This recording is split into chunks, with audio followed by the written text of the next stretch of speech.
right now on News Channel 8 at 6. Driving home drunk. Let's see if I can think why. She admits she's drunk, then live broadcast herself behind the wheel. How cops eventually stopped her. And 7 days to get out. What is next for the residents of this nursing facility? Plus, a star quarterback suspended for using a banned substance. Good evening, I'm Jennifer Lee. And I'm Keith Kate. Thank you for joining us tonight. Well, we have some breaking news on our big story of the day. She turns the camera on herself for all the world to see. A Lakeland woman using the live video broadcasting app Periscope to show herself driving home drunk. Holly Bounds joining us now live at the Lakeland Police Department with more on this story that is a head-turner. Oh, it is. Good evening to you, Keith. The wild videos end as Lakeland police pull up. It is amazing no one got hurt through this. It could be credited to two people who decided to call 911. 23-year-old Whitney Beal gets right to the point on Periscope. Driving home drunk.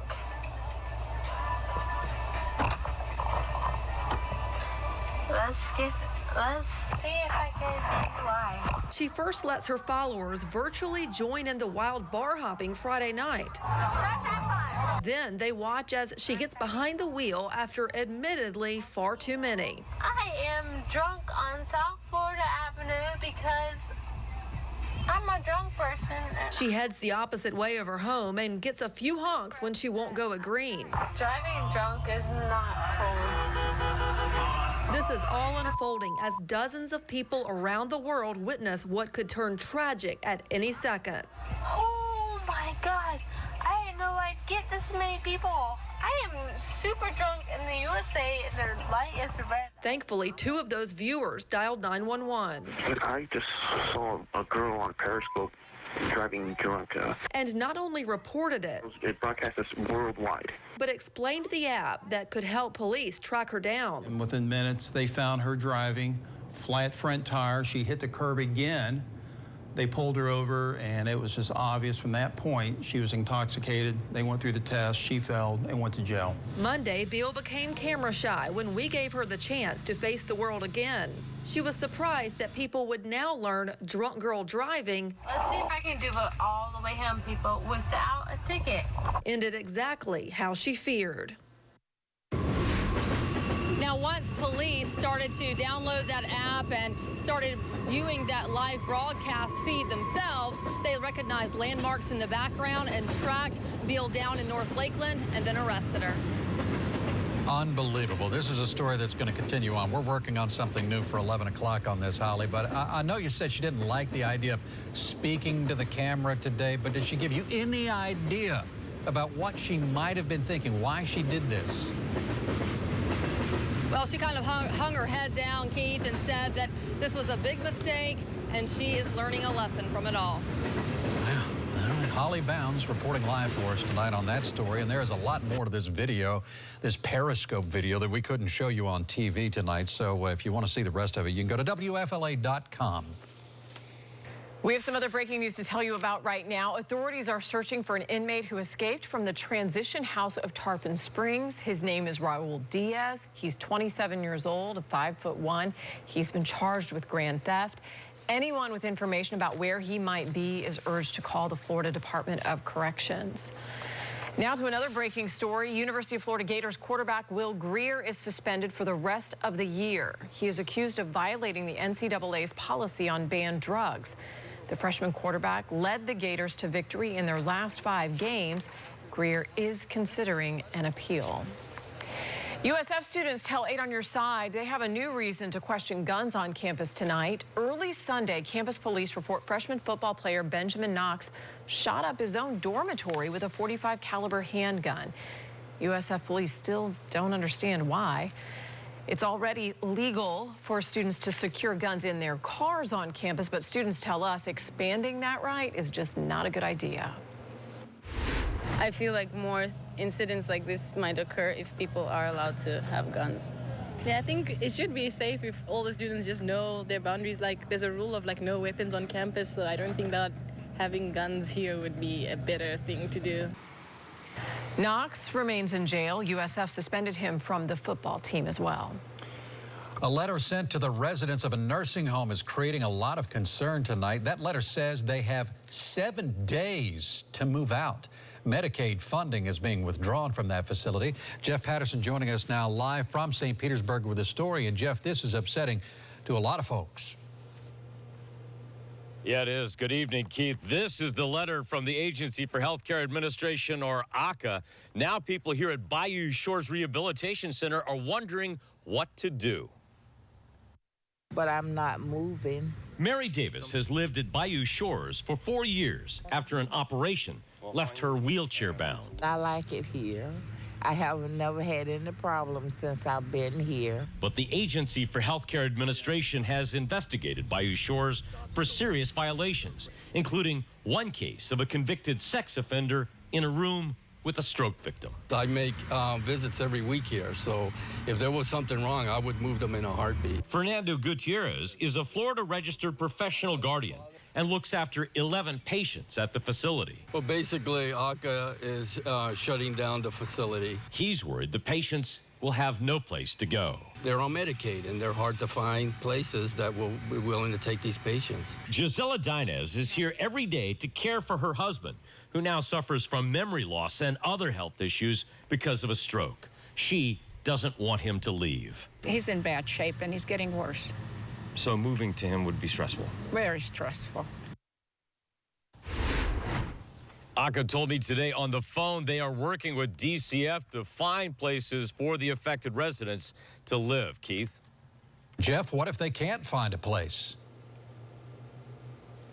Good question. We asked AHCA about that today, asked them to at least email us a statement or some information about why this is happening, where the people can go. We're still waiting for them to get back with us, and we will continue to follow up. Absolutely. Jeff Patterson live in St. Petersburg tonight. Thank you, Jeff. A Tampa man is out of jail on bond after smashing his SUV into a deputy's vehicle. Deputies report Yaciel Martinez backed into one of their patrol cars as deputies were seizing dozens of marijuana plants. This all happened right off the Courtney Campbell Causeway. Deputies are now investigating where 68 pot plants weighing 77 pounds came from. Martinez, meantime, is facing a DUI charge. And a candlelight vigil is planned later tonight for 4 college students killed in a weekend crash in South Carolina. One of them grew up right here in the Bay Area. Sarah Vandenberg is from Zephyr Hills. She went to Zephyr Hills High and played tennis for the University of South Carolina upstate team. Troopers report the car she was in flew off the road and slammed into a tree in Boiling Springs. 1 student survived the crash. Forensic artists from across the country are at the University of South Florida this week. They're working to help solve some cold cases. They're actually teaching the students how to make facial reconstructions. Artists will create 3D printed skulls of 9 cold case victims. Well, we've had a lot of cases where we've gone back and done this type of analysis where you go back through the case, provide all of the sort of updated scientific methods that are available, ancestry and age, facial reconstructions, chemical isotope testing, and it's led to identifications of cases that are 30, 40 years old. The finished products will be unveiled at an Art of Forensics event on Friday. Well, coping with chronic illness is a challenge. Especially for children who still have to finish their homework between treatments. Coming up next, how some Bay Area heroes are offering their help to patients at All Children's Hospital. And at 6:15, a safety feature on VW's 2015 Beetle is making one driver feel less safe. 8 on your side digs a little deeper on that. And beautiful weather today. I'll let you know how long this lovely weather with low humidity will stick around coming up after the break. A new partnership now in the works designed to give children battling chronic illness a mentor and a friend. The St. Petersburg Police Department is teaming up with All Children's Hospital for the HERO program. It pairs officers with children being treated for things like sickle cell anemia or kidney failure. This program started after staff noticed that some children needed a little extra motivation in the classroom. They needed a cheerleader. They needed somebody to kind of boost them and tell them that they can do it. You can move forward. You can accomplish this. So they really needed a hero. So far, more than 20 St. Petersburg police officers are signed up to volunteer their time as a hero mentor. We're getting pretty excited around here for the 2015 Heart Walk. It's coming up in less than a month. News Channel 8 would love to have you on Stacy Scheibel's team. Just check out the crowd at last year's event. The Heart Walk steps off at Raymond James Stadium on November 7th. It starts at 9 a.m. And for more information or to join our team and donate, you can go to WFLA.com. And still ahead tonight, a driver who paid extra for a backup camera says he can barely see out of it. Coming up next, the reason Volkswagen tells 8 on Your Side it will not repair the problem.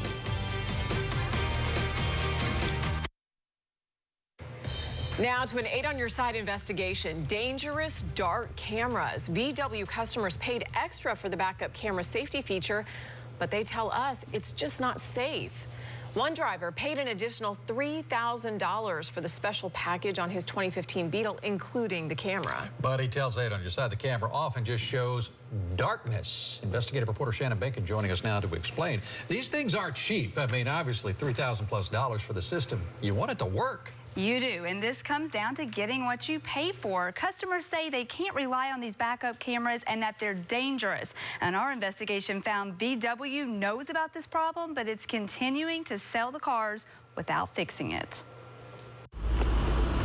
Bruce Krinsman chose the 2015 VW Beetle for 2 reasons. It's small, and for $3,000 more, it comes with options that include a safety backup camera. I just want what I paid for, a camera that works.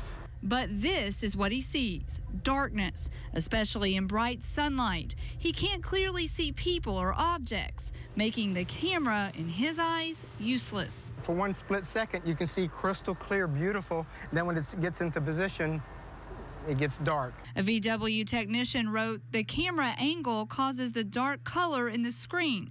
VW at this time does not have a fix for concern. And that was it. I just felt that that's not a way to do business. So he turned to 8 on Your Side. We found the problem is actually pretty simple. The 2015 Beetle radio, including the display monitor, does not allow customers to adjust for brightness.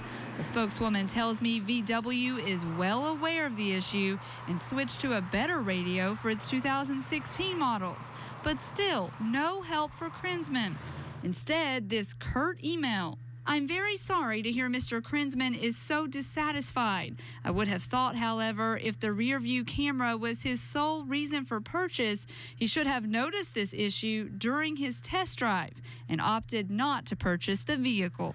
Well, isn't that some customer service? Leaving Krinsman with a pricey camera that leaves him in the dark. I just want what I paid for. That's not unreasonable. The VW spokeswoman tells me the company received few complaints and has replaced radios for some customers, but she said that is expensive, and VW believes Mr. Krinsman's radio works just fine the way it is. Wow, that would make me so mad. Yep. What about these other 2015 Beetles out there on the lot? Are they having a problem with those? I asked that. They all have this same radio, but they're still selling them. They say that they work okay, and they have not lowered the price. Yeah. So beware. Well, yeah, test it, like they're saying. Look closely. Look closely. But you'd think the salesman would point that out, too. You would think. Yeah. All right. Thanks, Shannon.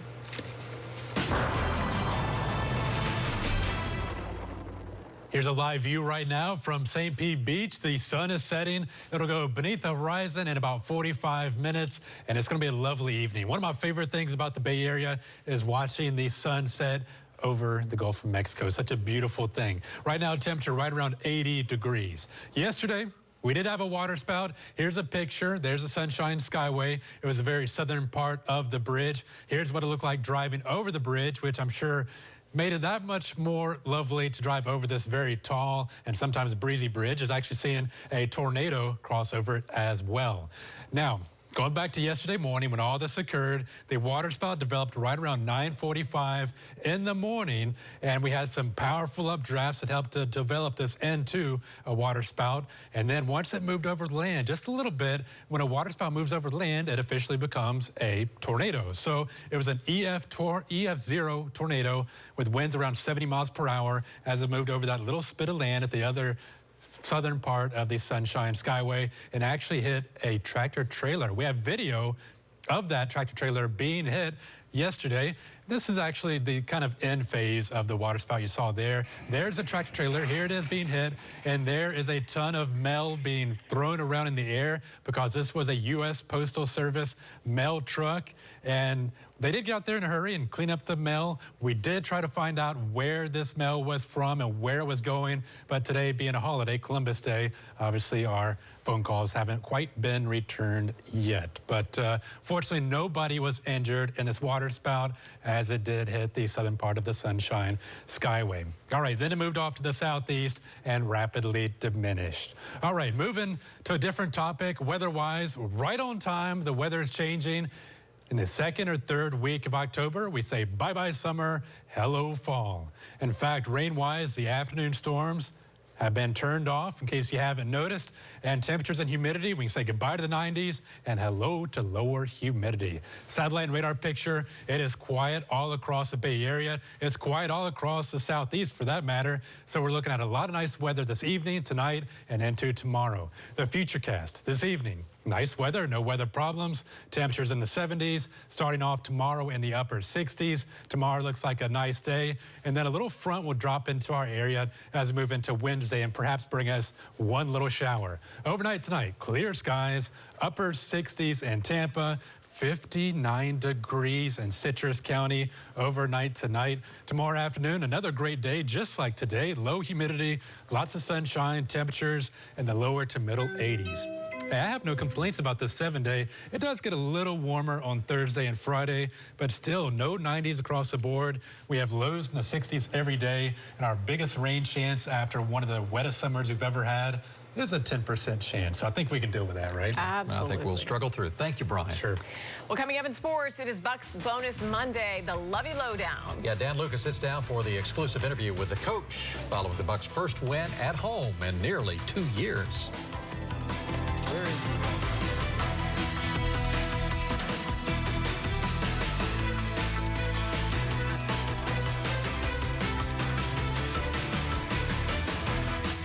Sports on News Channel 8 is brought to you by your Gulf Coast Honda dealers. News Channel 8 is your official Buck station, and we've got the Lovey Lowdown. Here's Dan Lucas. Yes, it is Bucks Bonus Monday, the Lovey Lowdown, our exclusive sit-down with the coach, Lovey Smith. Now, on Sunday, the Bucks finally gave fans a victory at home. Their 38-31 win over the Jaguars was full of so many things that went right, but there was one critical area where poor play nearly let this one get away. Coach, watching Doug Martin run yesterday, this is 2 weeks in a row now of what he can do and what he has said since the beginning of training camp he wants to do. Where is he right now in his big picture and week by week, in your opinion? Big picture, you know, we have to be a running football team. We want balance. Offensive line is doing a great job, too. I see improvement from them each week. But Doug is really running well, and in all phases. I'm talking about inside of the tackles. Danny's done a great job. And then outside, making people miss. That play yesterday on, you know, one-on-one with the DB in open field was pretty special. I was going to ask you, because this offensive line is performing so well, when's the last time you had the starting original five that you envisioned? I think it was June out there, and they're still performing. Yeah, when you say that original, it's been so long. I'm trying to figure out who that original line was, but that's what you go through the course of a season, injuries, and you need guys to step up. And it seemed like each week that's the case, and we had another guy in Kevin Panfield that really stepped up this week. Defensively, you got to the quarterback. He wound up with his yards. He wound up with 4 touchdown passes. What ultimately led to the opponent's success and made the score really closer than it probably should have been? We didn't play as well as we need to on the back end. It's kind of simple as that. But you take away the last drive that they scored was the disappointing part. You take away that, and you know you can kind of live with what happened a little bit. The perfect game for us defensively is 3+ takeaways. To take it away a couple of times and do some of the things we did, we're going to harp on that, though, more than some of the things they did. And you mentioned in your Monday press conference, Quan Alexander, on that play, as disappointing as the play was, what an effort. Yes, he's that's a part of who he is and what we liked about him from the start. And it's that type of effort that's going to springboard us to better days ahead. Bye weeks are about getting rest, getting healthy. Are you a self-scouting staff, or do you look ahead, or is it kind of a mixture of both? It's a mixture of both for our players. It is about, we have a few injuries and we want to heal up, but at the same time, there's so much more we can do. I'm for the guys getting away later on. We're going to have a couple of days when we'll come in, but it is about self-scouting to see what we've done, evaluate what we like, what we dislike, and just hopefully keep this momentum going. We're 1-0 on the second quarter and want to keep that going. And I also want to mention the Lightning played this afternoon. Big win in Boston, 6-3, so they're 3-0, on their way to 82-0. That's what I'm saying. Yeah. Exactly. Bring on the cup. Excellent. Thank you, Dan. We have some breaking news before we go tonight. News Channel 8 has just received some dash cam video from that Lakeland DUI arrest that we told you about at the top of the newscast. You can take a look right here.